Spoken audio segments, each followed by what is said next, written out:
আসসালামু আলাইকুম প্রিয় ভাইরা, আপনারা জানেন যে আজকে আমাদের কর্মসূচি ছিল অ্যাপস ভিত্তিক যেই শোষণ নীতি চলতো তার বিরুদ্ধে আন্দোলন। তার এই ধারাবাহিকতায় আমরা আসছি ধানমন্ডি উবার অফিসে।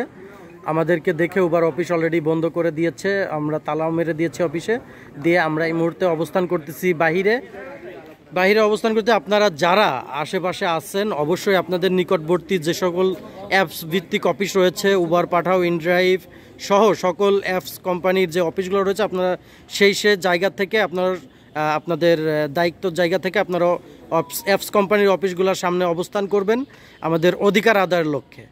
এই বিষয়ে আমাদেরকে এখন সংক্ষিপ্তভাবে কথা বলবেন আমাদের সুমন ভাইকে আমি বিনীত অনুরোধ করব কিছু বলার জন্য। সম্মানিত ভাইয়েরা, আপনারা জানেন আমরা দীর্ঘদিন যাবৎ আমরা অবহেলিত, বঞ্চিত, লাঞ্ছিত একমাত্র আমাদের এই উবারের মাধ্যমে। উবার বাংলাদেশে আসার পর থেকে আমাদেরকে শোষণ করে বেড়াচ্ছে। আমরা সেই শোষণ থেকে মুক্তি চাই। আমরা উবারকে বন্ধ করার লক্ষ্যে আমরা কাজ করছি না, আমরা চাচ্ছি উবারকে সংস্কার করার জন্য। যে আইন সরকার উবারের উপরে দিয়েছে, ঢাকা রাইড শেয়ারিং আইন, আমরা সেই আইন বাস্তবায়নের লক্ষ্যে আমরা কাজ করছি। আপনারা যেই সকল ভাইয়েরা যারা যেই অবস্থানে আছেন, যার অবস্থান থেকে যে নিকটবর্তী অফিস আছে সেই অফিসগুলোতে আপনারা সামনে অবস্থান করবেন। আমরা এই মুহূর্তে অবস্থান করছি ধানমন্ডি অফিসের সামনে। অলরেডি ধানমন্ডি অফিস বন্ধ।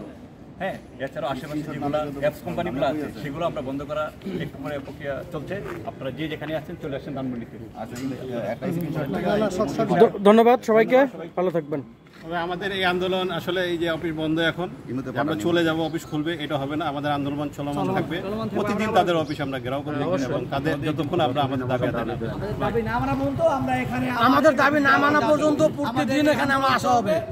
আর ওরা অনেক দালালি করতে পারবেন। আর ভারতের আমরা কোনো কাজের জন্য যদি ওদের বলতে চাইছে ভারত, আমরা ভারত থেকে কন্ট্রোল করে আমরা ভারতের বাইরে কিছু বলতে পারবো না। ভবিষ্যতে এটা কিছু বলতে পারবো না।